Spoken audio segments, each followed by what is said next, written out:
अस्सलाम वालेकुम, good morning, good afternoon, good evening. आप दुनिया में जहाँ भी देख रहे हैं, मैं हूँ शारिक। मैं आपका होस्ट हूँ और यह हमारा शो है क्रिक फैनेटिक और यह हमारा चैनल है फ्यूजन मीडिया हाउस। आज कुछ बात करेंगे, कुछ अपसेट हुए क्रिकेट वर्ल्ड कप क्वालिफायर में। और जो सबसे बड़ा अपसेट हुआ है, कुछ दिन पहले मैंने कहा था कि एक तो श्रीलंका क्वालिफाई कर गई थी वर्ल्ड कप के लिए। दूसरी टीम जो करने वाली थी, मैंने कहा 90% चांसेस हैं, 90-95% चांसेस जिम्बाब्वे उनको फॉलो करेगी वर्ल्ड कप में ना, सेकंड स्पॉट के लिए। और फिर पाकिस्तान के इन दोनों के खिलाफ मैचेस होंगे। मगर आज स्कॉटलैंड ने जो गेम खेली है, सब उड़ा के रख दिया। 2018 में जिस तरह जिम्बाब्वे के साथ हैंड हो गया था, यूएई जो उनके ग्रुप में सबसे हल्की टीम थी, उनके खिलाफ बस उनको जीतना था और वो चले जाते, क्वालिफाई कर जाते वर्ल्ड कप के लिए। मगर बारिश हो गई और उस मैच में उनको जो टारगेट दिया गया वो 230 रन थे टोटल 50 ओवर के मैच में। मगर जो टारगेट उनको रेन के बाद दिया गया था वो बहुत ही मुश्किल था और वो चेस नहीं कर सके थे, जिसकी वजह से वो फिर क्वालिफाई नहीं कर सके थे। और इस साल भी कुछ उनके साथ ऐसा ये तो नहीं हुआ कि उनको बारिश की वजह से मुश्किल टारगेट मिला। उन्होंने पहले बैटिंग स्कॉटलैंड ने की और स्कॉटलैंड को अच्छा स्टार्ट मिला। स्कॉटलैंड ने किए थे तकरीबन 102 रन पे, उनकी एक विकेट गिरी थी।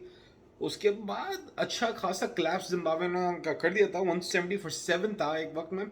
मगर फिर उनके बैट्समैन आए लीस्क और उन्होंने मारी 48 of 35 बॉल्स और आखिरी 5 ओवर में 55 रन मारे, जिससे वो टारगेट अपना टोटल ले गए 234 पे, which was a decent fight करने के लिए ना, अच्छा स्कोर था। जिम्बाब्वे इन रिटर्न पहली बॉल पे उनकी पहली विकेट गिरी और उसके बाद उनका जो हाल हुआ है, उनके जो स्टार प्लेयर थे शॉन विलियम्स वो जल्दी आउट हो गए। मगर उनके जो अटैक बॉलर थे, उनका नाम क्या था, सोल, यार उन्होंने क्या ज़बरदस्त बॉलिंग कराई, देख के मज़ा आ गया। उन्होंने सबसे पहली बॉल पे उनके ओपनर को आउट किया, स्निक किया। उसके बाद उन्होंने 2 और विकेटें ली और 13 रन दिए, 3 विकेटें ली थी शुरू के 3 ओवर में। तो एक्चुअली काफ़ी उनको बैकफुट पे जिम्बाब्वे को डाल दिया था। मगर फिर रज़ा, जो सिकंदर रज़ा उनके पूरे वर्ल्ड कप के हीरो चल रहे शॉन विलियम्स के साथ, सिकंदर रज़ा आए और उन्होंने भी कैच दे दिया था, मगर बड़ा इजी कैच ड्रॉप हो गया।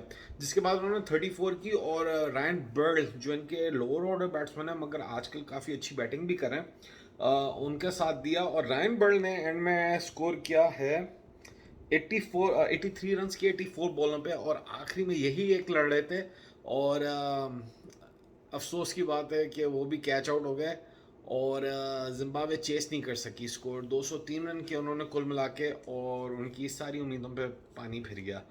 इतना अच्छा स्टार्ट उनको इस वर्ल्ड कप में मिला था और उतना ही बुरा उन्होंने एंड किया। आखिरी की पिछली जो 2 गेम हैं वो हार के उन्होंने अपना पूरा वर्ल्ड कप क्वालिफायर का सारी मेहनत ज़ाया कर दी।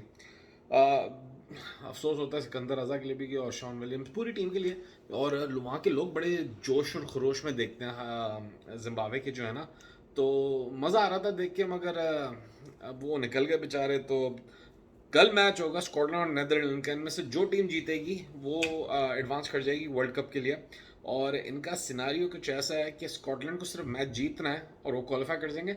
नेदरलैंड्स को उनको अच्छे खासे रेशो से मारना है, मायने अगर जैसे नेदरलैंड्स 230 रन करती है तो एटलीस्ट स्कॉटलैंड को 31-35 रन से हारना पड़ेगा। नेट रन रेट के नेदरलैंड्स का नेट रन रेट ऊपर हो जाए, वो क्वालिफाई कर जाए। तो वेरी इंटरेस्टिंग गेम, मेरे ख्याल से इस वर्ल्ड कप की one of the most interesting game कल होगी। क्योंकि पहली 2 टीमें जो होंगी, जो फाइनल खेलेंगी क्वालिफायर्स में, वो ऑटोमेटिकली चली जाएंगी, क्वालिफाई कर जाएंगी वर्ल्ड कप के लिए। तो इनके साथ तो ये हुआ। दूसरी तरफ पाकिस्तान की टेस्ट सीरीज शुरू होने वाली है श्रीलंका के खिलाफ और उसके लिए आज स्क्वाड अनाउंस कर दिए गए। जो उन्होंने नए बंदे कुछ ऐड किए हैं, उसमें आमिर जमाल ऐड किया है और हुरैरा जो कि बहुत ज़बरदस्त फॉर्म में है और वन ऑफ द यंगेस्ट जाद मियादाद के साथ हैं जिन्होंने कायदे आज़म ट्रॉफी में ट्रिपल सेंचुरी मारी है। और हुरैरा का फॉर्म आजकल बहुत अच्छा है, लेफ्टी बैट्समैन है, बड़े नहीं राइटी बैट्समैन है सॉरी, और बड़े खूबसूरत बैट्समैन है। उसके साथ साथ एशिया कप की टीम अनाउंस हो जाएगी 1-2 दिन में, जो कि एशिया कप अब अगले महीने है और काफ़ी मज़ा आएगा देखने में। जो एशिया कप की स्क्वाड होगी उसके बारे में कुछ बात करते हैं, क्योंकि एशिया कप में जो खिलाड़ी पक्के होंगे मेरे ख्याल से, जो लाइनअप होने चाहिए थी, वो है कि जो 15 इनको सेलेक्ट करने चाहिए एटलीस्ट प्लेइंग प्लेइंग 11 तो इसमें नहीं होगी, मगर एटलीस्ट 15 मैन स्क्वाड जो होता है ना रिजर्व्स के अलावा, उसमें बाबर आजम आपके कप्तान होंगे, वो तो सबको पता है, और शादाब खान वाइस कप्तान होंगे। उसके बाद आप ऐड कर लें जैसे ये हो गए इमामुल हक, फ़खर जमान, मोहम्मद रिजवान हो गए। आगा सलमान को शायद मौका मिलेगा क्योंकि वो नीचा के 50 कर ही लेते हैं, फिर बॉलिंग भी अच्छा ऑप्शन है, फील्डिंग कर लेते हैं। चच्चू का सुना है कि वो शायद नहीं सिलेक्ट होंगे। यार ये चच्चू के साथ क्या जाती कर रहे हैं, मुझे समझ में नहीं आ रही। अभी दुनिया का सबसे अच्छा मिडिल ऑर्डर बैट्समैन जो वो चच्चू है, किसी को नहीं बख्श रहा है, और अगर उसको थोड़ा सा टाइम दे दिया, वो कहता है यार मुझे थोड़ा वक्त दे देना अगर ये लोग बैटिंग में, तो मैं टीम जितवा दूं हर मैच। और जो कि मैं बिलीव करता हूँ ये बंदा, इसकी जो भी उम्र है ना, चाचू चाचू है, ठीक है। उसके अलावा मोहम्मद नवाज होंगे ऑलराउंडर्स में इनके पास। अम, शाहीन अफरीदी होंगे फास्ट बॉलर्स में, हारिस रऊफ और नसीम शाह, ये तो पक्के पक्के हैं। फिर वसीम जूनियर ऐड हो जाएंगे। आमिर जमाल जो एक वो हैं ऑलराउंडर, वो शायद सिलेक्ट हो। आमिर जमाल का देखते हैं, उससे पहले अगर कोई सीरीज पड़ जाती है वनडे की, देखते हैं क्या करते हैं। मगर एशिया कप में हो सकता है इनको डाल दें, क्योंकि इनको सिलेक्ट श्रीलंका के खिलाफ भी सिलेक्ट कर लिया टेस्ट मैच के लिए। एहसानुल्लाह को ये लोग डालेंगे स्क्वाड में, they have to put him in there. और इसके साथ फिर स्पिनर्स में शादाब खान तो एक है इनके पास, फिर ओसामा मीर आजकल उन्होंने वाइटैलिटी T20 में भी बड़ी ज़बरदस्त बॉलिंग कराई है, और बैटिंग भी कर रहे हैं और फील्डिंग भी कर लेते हैं। Very good option. Imad Wasim का देखते हैं, इमाद वसीम को डालते हैं या नहीं डालते, क्योंकि मुझे लगता है मोहम्मद नवाज और शादाब तो खेलेंगे खेलेंगे।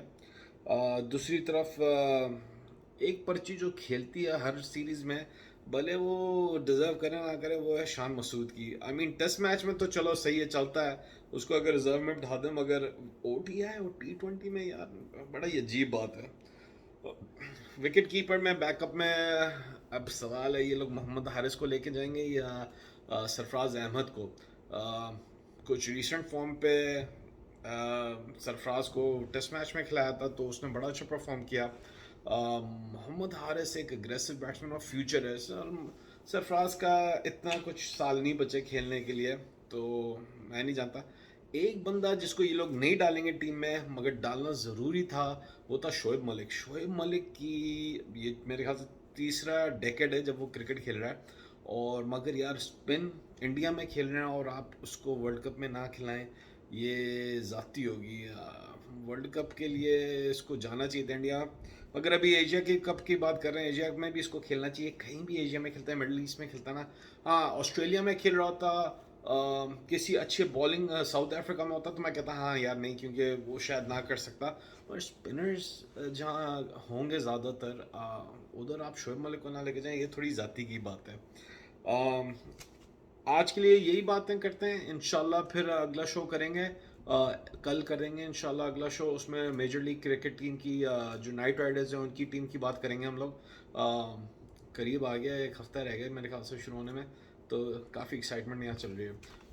प्लीज़ लाइक करें, कमेंट करें, शेयर करें, दूसरों को बताया करें मुझे कि क्या आपको सही लगा, क्या गलत लगा। मैं हमेशा ये कहता हूँ, क्रिटिसिज्म अगर पॉजिटिव क्रिटिसिज्म है, इट्स ऑलवेज गुड कि बंदा सीखता है। आहिस्ता आहिस्ता कुछ बेहतर करते रहेंगे अपने शो को। मगर प्लीज़ हमारे फेसबुक पे और यूट्यूब पे क्रिकेट फैनेटिक के नाम से फ्यूजन मीडिया हाउस भी लुकअप कर सकते हैं। प्लीज़ सपोर्ट करेगा। थैंक यू, अल्लाह हाफिज़, गुड बाय।